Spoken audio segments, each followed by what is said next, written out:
সুপ্রিয়াস কিচেনে আপনাদেরকে স্বাগত। আজকে আমি আপনাদের সাথে রায়তার রেসিপি শেয়ার করব। এই রায়তাটা শরীরের জন্য ভীষণ স্বাস্থ্যকর এবং উপকারী একটা খাবার।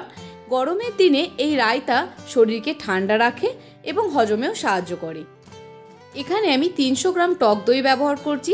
দইটাকে প্রথমেই চামচের সাহায্যে ফেটিয়ে নেব। দইটাকে একদম সুন্দর করে ফেটিয়ে নিয়েছি। এবার এখানে আমি রায়তার জন্য ব্যবহার করছি গাজর, শসা, লঙ্কা কুচি, পেঁয়াজ কুচি আর ধনেপাতা কুচি। এবার এই ফাটানো টক দইটার মধ্যে একে একে সমস্তগুলো দেব। প্রথমেই দিয়ে দিলাম শসা কুচি, তারপরে দিয়ে দেব গ্রেট করে রাখা গাজর। এবার এর মধ্যে একদম ছোট ছোট করে কুচনো পেঁয়াজ দিয়ে দিচ্ছি। এবার দিয়ে দিচ্ছি লঙ্কা কুচি। এবার দেব ধনেপাতা কুচি। এইবার এর মধ্যে দিয়ে দিচ্ছি সামান্য পরিমাণে সাদা লবণ আর সামান্য পরিমাণে বিট লবণ। লবণটা পরিমাণ অনুযায়ী দিতে হবে।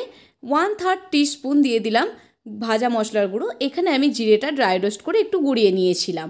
আর দিয়ে দিচ্ছি 1/2 টিস্পুন চাট মশলা। এবার আমি দিয়ে দেব 1/2 টিস্পুন চিনি। এবার সমস্ত উপকরণগুলোর সাথে দইটা ভালো করে আবারও ফেটিয়ে নেব। সুন্দর করে আবার ফেটিয়ে নিয়েছি। অন্যদিকে আমি একটা ছোট হাতা নিয়ে নিয়েছি।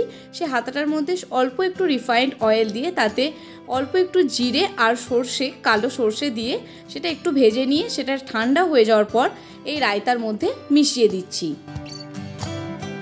অবশ্যই ঠান্ডা হয়ে গেলে এটা মিশাতে হবে। গরম অবস্থায় দিলে কিন্তু দইটা কেটে যাবে।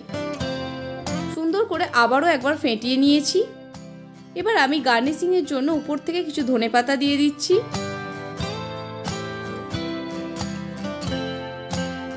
আর অল্প করে একটু চাট মশলা ছড়িয়ে দেব।